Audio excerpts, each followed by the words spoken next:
Welcome to the Kindness Project, the podcast designed to share stories of kindness and share how kindness can make positive change in our world, one small act at a time. This time on the Kindness Project, lockdown kindness, conversational slang, and we are joined by Ruth Hughes from Curi. Good morning and welcome to Friday the 3rd of March. Yes. 8 April. Sorry, April. I've even forgotten what month it is. I hope you're... Cool, my dude. I forget what day it is half the time. It is my dude. You are using dude a lot more since you mentioned the use of the word dude. Well, yeah, I feel like it's appropriate. Should we do the normal thing and check whether our audio's working? Yes, That'd be amazing. Thanks to Russell and Desmond for tuning in. We should be starting very soon. We're going to check the audio in a minute. Thanks for Andy for tuning in, and we've got audio, so we're all good to go. I started the watch party on the wrong episode. I am joined by a girl who I haven't got an intro for this morning. It's Charlotte Dames. Wow, you're as unprepared as me. Have you got an intro? I'm joined by a man who...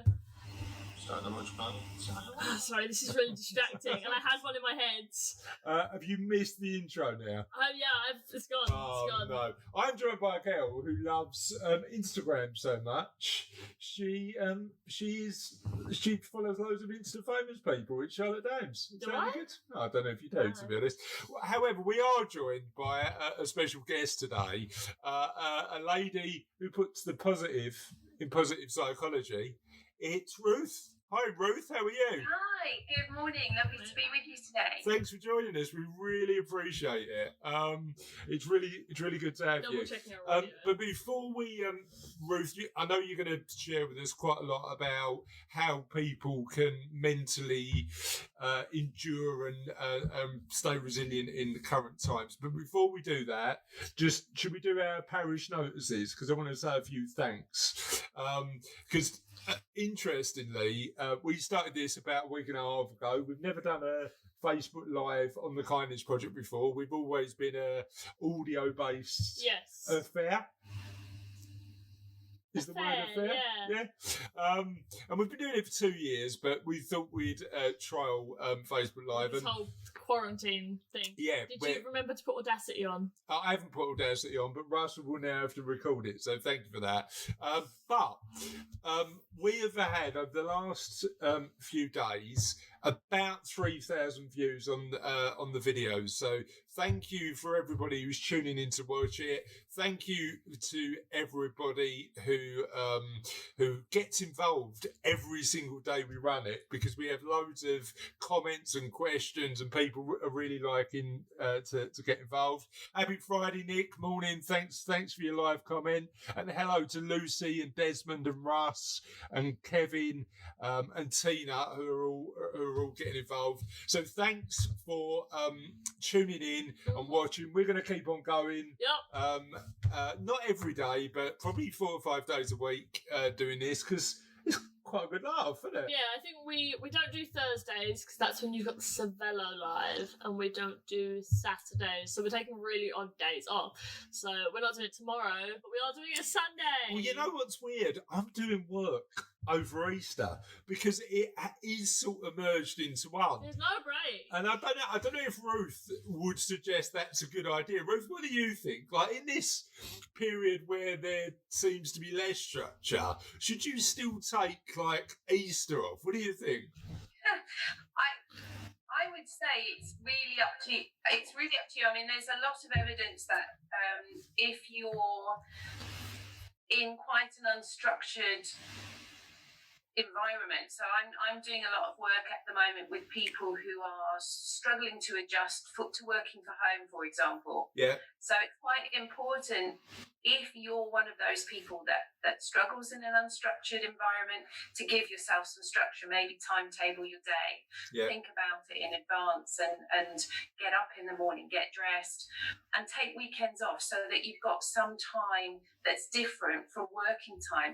Otherwise, especially as we don't know when this is going to end, the days can blur one into the other. Yeah, you need to avoid that. If Easter's always been important for your family, I mean, a lot of people are doing things online that they would normally be doing face-to-face in person. So you might want to actually cook an Easter lunch and have it with your family, with your laptops in front of you on the table wherever you are, so that you can still share that time if it's important to you. And those people who celebrate Easter or other religious festivals take the time to do that online. If you're not worried by it, if it works for you, we've all got to do the thing that works for us. So if you want to take Easter as a normal sort of working time and it works for you and your family, I think that's fine. That's fair enough. Work out the way that works best for ourselves. And just a quick morning to Sarah, and I wanted to share something that Sarah shared with me. Our guest earlier in the week was the legend in orange, Mr. Andy Furneaux, the only man I know that can pull off orange that well. And he was talking about the amazing work that St. Francis Hospice are doing, but how, particularly at the moment, it's quite a challenging time for them because all their fundraising events are off. And thank you to our community who just jumped on that and said, well, look, we're going to help you out. We're going to start making monthly donations, and Dawn and a couple of other people made monthly donations. And Sarah, and we'll put a link to this in the show notes, is starting a work from home business again and making a donation for every order she has. So amazing work. Thank you, Sarah, for doing that. I know the guys at the hospice will appreciate it. And one of the interesting things about this strange situation we find ourselves in, Ruth, is the amount of kindness people are showing to each other. It's like this is, and I know it's all about perspective, but a lot of it seems to have engendered a sort of all in this together sort of attitude. What do you think? Yeah, I think it's so important. What you just said reminded me of a story. I don't know if you remember the last time that we spoke, I talked about virtues in action and using your strengths and how that can improve well-being. And there's a story about Nemiak, who's one of the chief researchers with Martin Seligman and Pedersen on that project.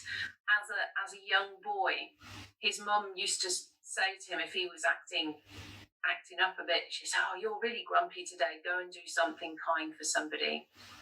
And even though it might seem that people hunker down, and as I said, people have got very different ways of dealing with things, doing something for somebody else actually helps you too, and improves your own well-being, improves other people's well-being.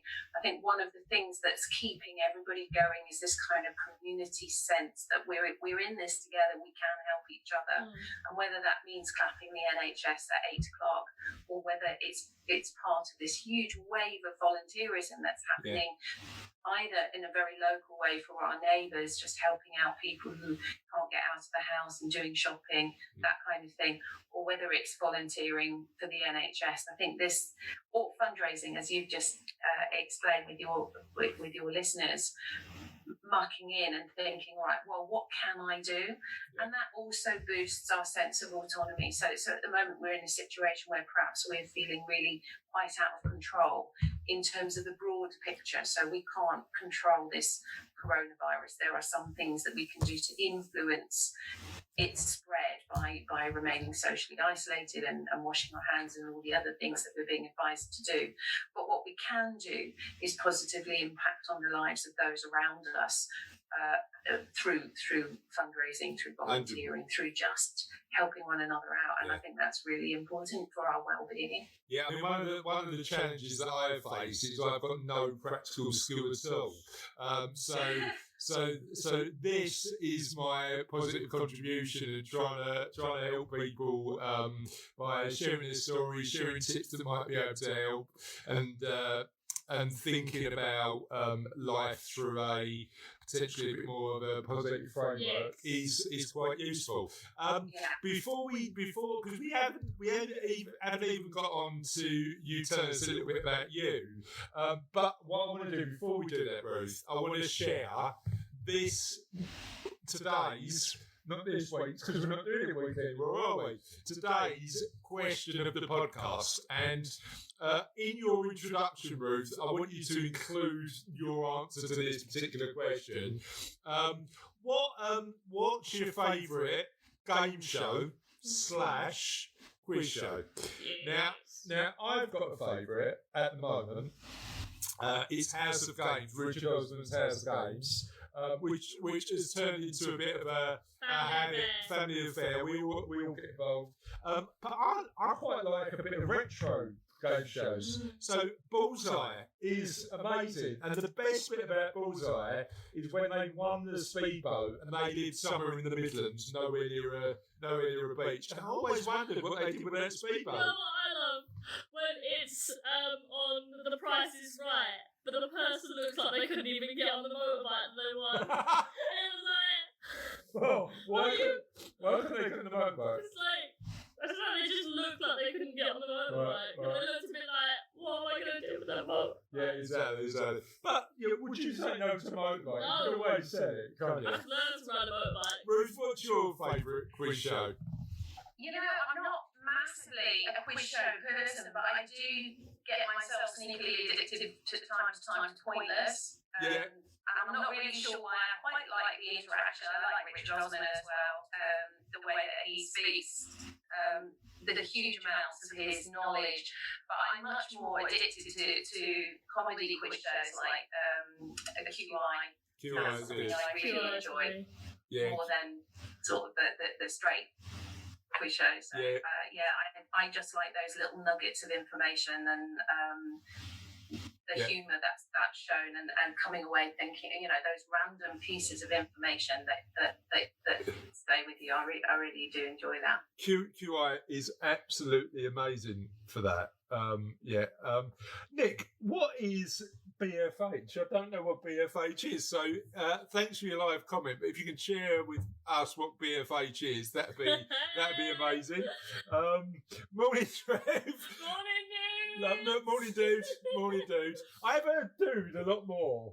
Just from you. I mean, the problem is with this social isolation is I'm mostly talking to you, aren't I? So I am hearing the word dude a lot more. Have you, Ruth, have you ever used the word dude in a normal conversation? Can't say I. Apparently, it's not one of my words. Apparently, the kids are loving it at the minute. The word "dude." I didn't realise. Right. Apparently, BFH stands for Bus Fare Home, which is what Jim Bowen used to say on Bullseye. He did. So it's all good. Ruth, can you share with our audience a little bit about you? Yeah. So I run a company called Curious Human, and our mission is to improve resilience and well-being and positive mental health in people undergoing cultural transition. So I work with international teachers, international students, companies who have employees who come from overseas, predominantly, but also with people who work in other cases of transition. So I do a bit of work with the University of East London with their foundation programme. I run a coaching programme for students who come from non-traditional academic backgrounds. Quite a lot of them first generation into higher education, and coping with the kind of mental dislocation that can happen when you're out of your comfort zone. So my speciality is culture shock. That's really appropriate at the moment because we're all in a kind of culture shock. Yeah. The what we call our assumptive world, the things that we take for granted at the moment, all seem to be up in the air. So right from how predictable the world is, how capable we are in the world, who we are and how we deal with things. So and how just the world is. So essentially a lot of people might, for example, have an underlying assumptive belief that people are essentially good. And that's confirmed perhaps by their recognition of the volunteering that's going on at the moment. But also that belief might be disrupted by other like hoarding of basic supplies, and so we're seeing a lot of trauma type reactions. I don't know if you're familiar with the Kubler-Ross curve.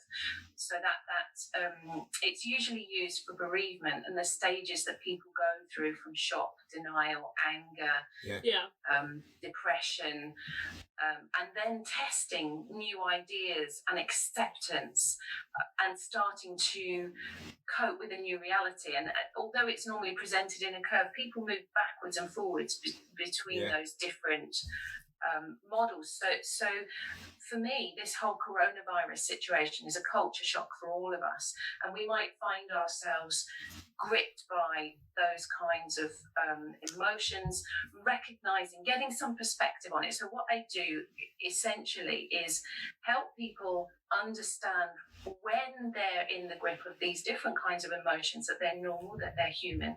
People tend to think positive psychology is Pollyanna psychology, just looking at the bright side of things. But second wave positive psychology is about accepting and understanding all of our emotions and being able to put them into perspective. So if you're feeling sad about the things you lost, I had a huge wave of sadness yesterday. I'd gone in to get some shopping and run out of milk, and suddenly the whole shopping experience is so different. We've got these stickers on the floor, there are perspex sheets, you're having to socially distance, keep away from other people. Suddenly all of your social manners are different. Before, it was polite and respectful to greet people and speak to them. Now, respecting others is about moving away from them and giving them space. Yeah, and that's difficult. And there was this background announcement going on talking about being respectful in terms of how much you were taking of different things and keeping social distancing. It felt like being in a movie. And suddenly I was overwhelmed with this grief for just the normal shopping experience, the normal world, the things that we could do without thinking about it. Now suddenly everything we do, we're starting to think about, we're starting to question. And I think that, the world can be so much better in some ways as a result of it. You've got teachers thinking about online education, and this is where the testing part comes in. What can you actually do in this situation that feels so out of control? And of course then I would use positive psychology, which is evidence-based interventions that you can use that will help you to improve your well-being at a time when you're really unsettled. So what we're going to do, Ruth, is share some practical tips that people can use, because I think that's the reason we wanted you on, because I know that a lot of your work is around helping people cope with change, and I don't think we've been in a position as a society where this change has come on so fast and in such an unexpected way. So let's talk a little bit about that as we do. But what I wanted to do before we do that, and we'll ask you a few questions about some practical tips you can share. Every week on the show, every day on the show, there's a fella that I want to give a shout out to. He delivers every single day. Mr. David Forsdyke gives us his reasons to be grateful / Silver linings. And today's Silver Linings from Dave has a theatrical theme. Oh, okay. The National Theatre are putting full-length plays on YouTube every day, Thursday, as part of a theatre at home programme. Why not try something different from your favourite TV shows and go to the theatre at home instead? Last night's show, One Man, Two Governors, starring James Corden, can be found on YouTube. Yeah, so YouTube, the National Theatre channel on YouTube is releasing a lot of their shows, so that's good. Andrew Lloyd Webber announced yesterday that he will be streaming one of his musicals each week via The Shows Must Go on YouTube channel. The first one is Joseph and the Amazing Technicolor Dreamcoat, starring Donny Osmond. Now, you love a good musical, don't you? Musical. And what musical would you want to be? What ones haven't I seen that would be good to see? Heathers. Wicked would be good. Dear Evan Hansen. Have you seen Wicked? No. Anything but Wicked's amazing. Is it good? I loved it. Yeah. What's your favourite musical, Ruth? Well, I like all musicals, really. I'm a complete musical fan. Right from the sort of Joseph and the Amazing Technicolor Dreamcoat, I loved Wicked, I loved Kinky Boots. But I suppose if I had to have my favourite, it would be Les Miserables, which is probably a bit ironic for a positive psychologist. You know what? But I do like a good cry at times as well. And Les Mis, the music's so amazing. Have you seen that version of One Day More that's going around with the family? Yeah. It's so funny. Really fab, that. Loved it. Yeah, I'm not a Les Mis fan. You're more of a Hamilton person, aren't you? I love Hamilton's my favourite. Hamilton, and what was the one we saw earlier in the year? Everybody's talking about Jamie. You know that period of time when we could actually go out? Do you remember we watched Everybody's Talking About Jamie. Yeah, that was good. That was really, really good. So, Angela, those two are on my list of when everything is back. Those I'd love to see both of them. Yeah, they are. Hamilton in particular is I had to stop him from singing along at certain points. Well, you know what? The thing is, I like to do my homework. So if you go into a musical, you've got to sort of have a look on Spotify and learn some of the songs, so at least you know what's going on. And Hamilton, I just got really into that before we could see it. And also, apparently Dave mentions that there's a bunch of live gigs going up on YouTube as well, including one of Dave's favourites, Iron Maiden. Not my bag, but thank you, Dave, for sharing those silver linings yet again. Ruth, talk to us about what we can do practically if we are finding ourselves currently struggling to cope. And again, I think we are in a situation in 2020 where we can be a bit more open about the fact that sometimes every now and again we struggle, which is a good thing. What can we do to frame this situation in the most constructive light? Okay, so there are two things that I'd share with you. One of them is to do with our mindset. So thinking about how we can reframe our emotional reactions and get a little bit of distance on them. So there's a little tool that you can use. Last time I talked to you about the Calm tool by Greg Enriques. He has a great blog on Psychology Today, and he talks about when you have an emotional hijacking, instead of just going with it, sort of notice your emotions and be curious about why you're experiencing them.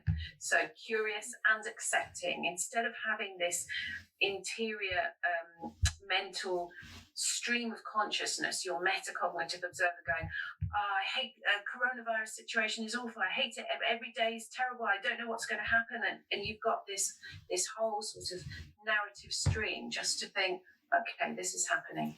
When you're in the thick of that, it's sometimes difficult for people, me included, to get out of that mindset. And how do you snap yourself out of that? What techniques can you potentially use to do that? Or is it just a matter of being conscious of it and trying to practice it as often as possible? Yeah.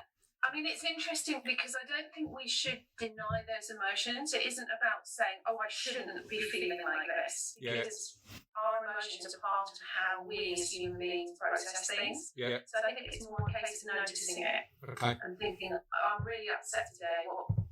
Why particularly today? And there's lots of other models. So is this thing is it the uncertainty that I'm worried about?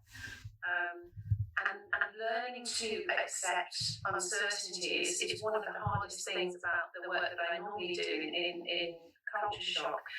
Accepting difference, just saying this is instead of it should be like this, I don't like it. Those kind of comments can exacerbate our emotion. And it's important to sort of recognise it and think, oh, I'm really upset today. I wonder why particularly today. And maybe you can relate that to other times. I've been upset before. So we can say, well, I don't know how to deal with this because this has never happened to me before. But there are other things in your life that you've learned how to deal with that you didn't deal with before. We're all very resilient. There are three kinds of resilience, really. One is bounce back. So things that have got us down that we've recovered from before. And remembering those strategies that we use. So think, what situation is this? Is it bounce back? Is it stand strong? Just kind of power on through this. I know that it's not going to last that long, this particular thing, and just hang on. Or is it grow differently? If you think about those metaphors as being a tree, so you've got some trees that bend down in the wind of the hurricane, and you've got palm trees at the coast, and then they bounce back afterwards. We've got oak trees that kind of stand up against the storm. The only problem with that, if it goes on too long, then if you stand strong in anticipation that things will change, and they don't change, you can break. But even in that case, you can start to grow differently. You adapt the way you do things to the new environment. Yeah. So accepting what things you can't change is a real important part of being resilient. So to be able to say, all right, in this current situation, this thing I can't change, but this thing in my life I can control. And that's where things like volunteering, kindness for other people, and also thinking about the bigger picture. So when you've got people at home who are homeschooling, for example, and they're thinking, I can't necessarily fit this in with my work, and it's difficult to get through. Also think about the way that you're responding and the influence that has on other people around you, particularly your children. So you're teaching them in your response how to cope with adversity. Yeah. And even if you find it difficult for yourself, it can be really helpful to do that for somebody else, to think, all right, I'm showing my children, or I'm showing the people around me in my work team, or however you're connecting with people at the moment, that dealing with adversity isn't something where I'm just curling up into a ball or being very negative or blaming others or blaming myself, but actually looking for things that I can control and that I can influence out of them, and being loving and compassionate to myself, to other people, and then moving forward. So that the last letters in calm, so curious, accepting, loving and compassionate, and then moving forward. What can I actually do in this situation? Thinking about where you put your energy, because if we only have a limited amount of energy, and if you're putting all your energy into worrying about things you can't control, then you're going to have limited energy to put into the things that you can do. 100%. So some people have worry jars. The things that they can't control, they'll write down and they'll put in the worry jar. Jars are also a good way. You can have a wish list. If you've got children who really want to do something that they can't do physically anymore, like going to visit grandparents or playing in the park or with their friends, you can get that wish written down, put it in the wish jar, for things that we will be able to do together in the future. Once this situation. And I think interestingly that there's a couple of things that really resonate with me. Number one, I read a lot of Stoic philosophy, and one of the tenets of Stoic philosophy is don't worry about stuff you can't change. Because easier said than done, I know, but actually over the last 4 or 5 years where I've been reading a lot of this, actually your brain starts to adapt to go to the first influence. And I love that future thinking stuff, like even though you can't do it now, where are you storing the things that you're gonna do when all this is over? It's one of those, like what's helping me at the minute is knowing that this too shall pass. It might not short term, but over the longer term it will. And what are we going to get excited about when we do it? But it's interesting you talk about that. Be strong, like accept change, and then sometimes just accept that this is sometimes a bit rubbish. I think certainly for me, my combination is going to be all three, and I think most people are like that, right? In some ways they'll adapt, in some ways they'll stay strong, and sometimes it will get too much. Right. And it's saying, well, which strategy will work now? Yeah. And then the other thing I think that's really helpful, if you look at positive psychology research, Martin Seligman identified 5 areas and then Peggy Quern and Michelle McQuaid added a sixth, that people can actively work on improving. So the first is positive emotions, and that exercise you did in gratitude. Sometimes with gratitude, if you're thinking of things that you're grateful for, people who are depressed can find that makes things worse. So I tend to use instead the 3 good things exercise. So what are 3 good things that have happened to you in the last 24 hours? And that can be anything from enjoying the taste of a cup of coffee, being able to sit outside for 10 minutes in the garden, speaking online to somebody that you care about, finding out that the National Theatre are showing plays that you can tune into, so that at the end of the day you're scanning your day for things that were good in it instead of all the things that worry you, which is tends to be default human position a bit. It's where you focus. So positive, looking for things in your life that will generate positive emotions. Yeah, and then the second one is engagement. So things like music, art, sport, exercise in the garden, cooking, that absorb you and that challenge you at the same time. Okay, the third one is relatedness. So how are you connecting with other people? Humans are really social human beings, and we like that connection. Some people like sort of physical big parties, and it's amazing to see the innovation for people that like those big groups. What they're doing now, they're having virtual pub quizzes, they're having sing-alongs, karaoke, they're having virtual parties. All of that's fantastic for well-being. Yeah, amazing. That's really good. Thank you so much for sharing those tips. That was really good. And I know the last time we got together for the audio version of the Kindness Project, and we'll make sure we put those episodes on the show notes. You are the only you are the only person with an interview where we've had to spread it over 3 whole episodes, because we just spent like 2 hours having a really good chat about psychology, well-being, looking after yourself, some of it academic, but also a lot of it super practical. So I just want to say thanks for coming on, thanks for sharing your knowledge. I'm sure there's going to be people out there who want to take a look at what you do. So where can people find out a bit more about you? Okay, so my website is curious-human.co.uk, but also connect with me on LinkedIn, Ruth Hughes on LinkedIn, because I'll post a lot of the things that I do there. I've recently done some talks for the Boarding Schools Association and English UK and the English Language Coaching Association, and all of those links are available on LinkedIn.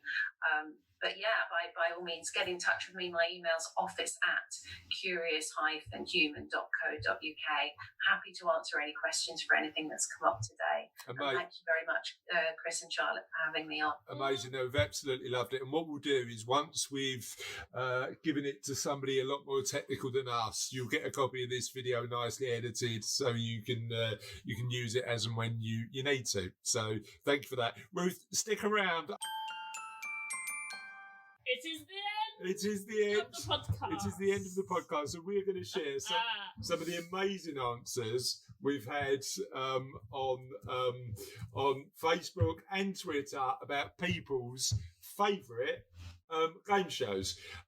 So let me just find that post. And what I'm going to do, just so we've got a bit of music in the morning, is I'm going to try and find the theme tunes for those game shows while we're at it. So I'm going to drag that one. You know what? I don't know what I did without just 2 screens at the same time. Ruth, have you got multiple screens? Are you a No, I don't. I'm afraid. I'm just on my laptop at the moment. That's all I've got. Yeah, I'm sort of I can sort of do a bit of dragging and dropping, which is quite useful. Right. So Charlotte's going to read them out, and while she's reading them out, I'm going to try and find the YouTube. So let's have a look. every time we ask a question, we get surprised at the ones that get the most answers. And for this, we had 42 views. And if you've got one on Facebook alone, and another sort of few on Twitter, so let us know if we've missed any that you really love. First, we've got Sarah Robinson, who said, "Strike it lucky." And here we go. You ready? Oh, we've got an ad from YouTube. With YouTube Kids, you manage your family's experience. Do we like the theme tune on this one? No audio. So that's not going to work. But Patrick, audio for everything else. Yeah, Patrick Floyd said only connect. Mark Newman said the chase. Although when I was very young, Going for Gold was my favourite. Apparently, did you know what Going for Gold is? Ruth, do you remember Going for Gold? Yeah, I didn't watch it though, and I remember it being there. Yeah, it was this really interesting show that had people from all over Europe just getting involved in a quiz. So yeah, it was good. Serena Dunphy, Blockbusters, classic. Desmond Carter said Going for Gold, Family Fortunes, Play Your Cards Right, and Catchphrase. Nick Ramsden loves a bit of Bullseye. Clearly, come and have a look and see what you could have won. Trev said The Chase and It's a Knockout. Mike Christie said The Chase is the best current quiz, but he loves a bit of blankety blank, blankety blank, blankety blank. I remember the thing. I watched something twice. Steve Dan said Run Around with Mike Reed. Roberta White said loves 15 to 1, and now she loves The Chase and Eggheads.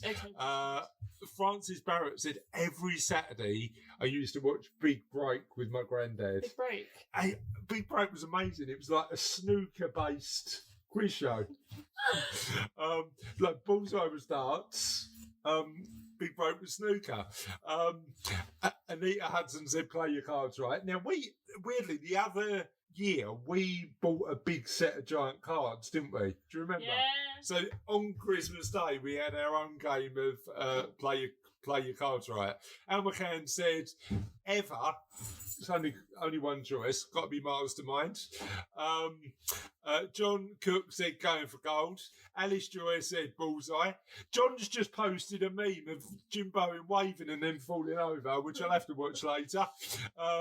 Heidi Bull said she likes Pointless, and they used to do one on Channel 5 called 100%. There was one, right, I remember, called... What was it called?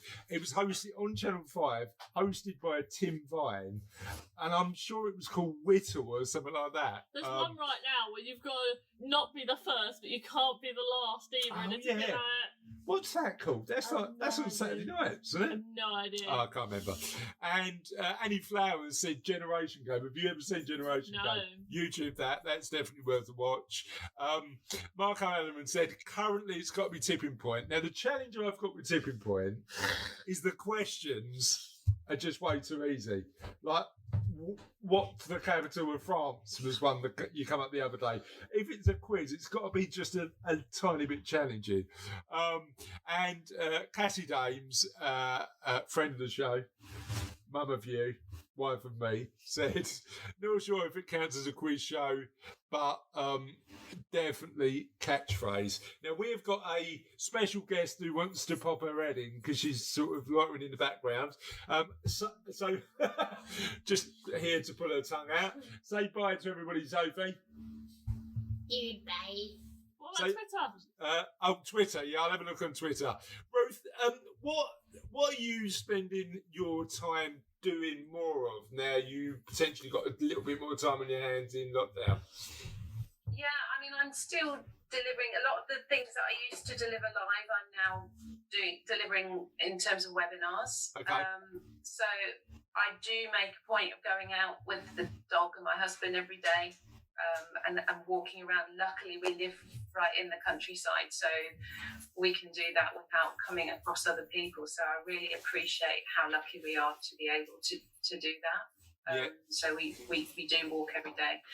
But I'm spending more time cooking. I cook with my son most evenings. We cook together and we eat together, and just being able to slow down and appreciate those things is really important. Yeah. But like everybody, having this change in the way that we're working is quite anxiety provoking. Sometimes I think, as a positive psychologist, I should be able to handle those emotions better, but we all go through them, and we have to just accept that they come.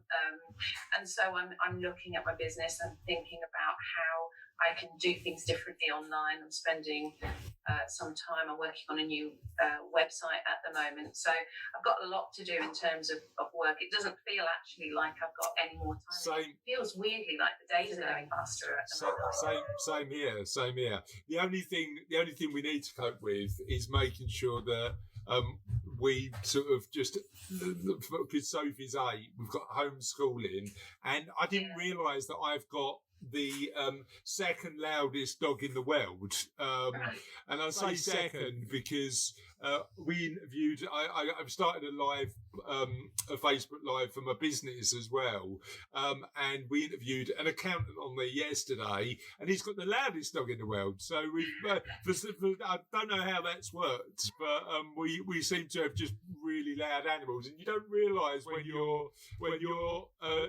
not working around them, but when you're working with them, it's slightly different. Now, thank you we've got one more answer from, actually we've got a few. Tom Ellis said it's a knockout. Dan Gaylor said the Krypton Factor. Charlotte, you've got to YouTube the Krypton Factor. That was amazing. Eve Keefe said probably the Krypton Factor, but she was on the Weakest Link once, and she sent me a little photo of Eve on the Weakest Link. So that's really good. What? The Weakest Link? Goodbye. But I want to end on potentially the one that I forgot about when it comes to game and quiz shows, and apart from Nightmare, That's not really a quiz show. It's probably my favourite 80s memory.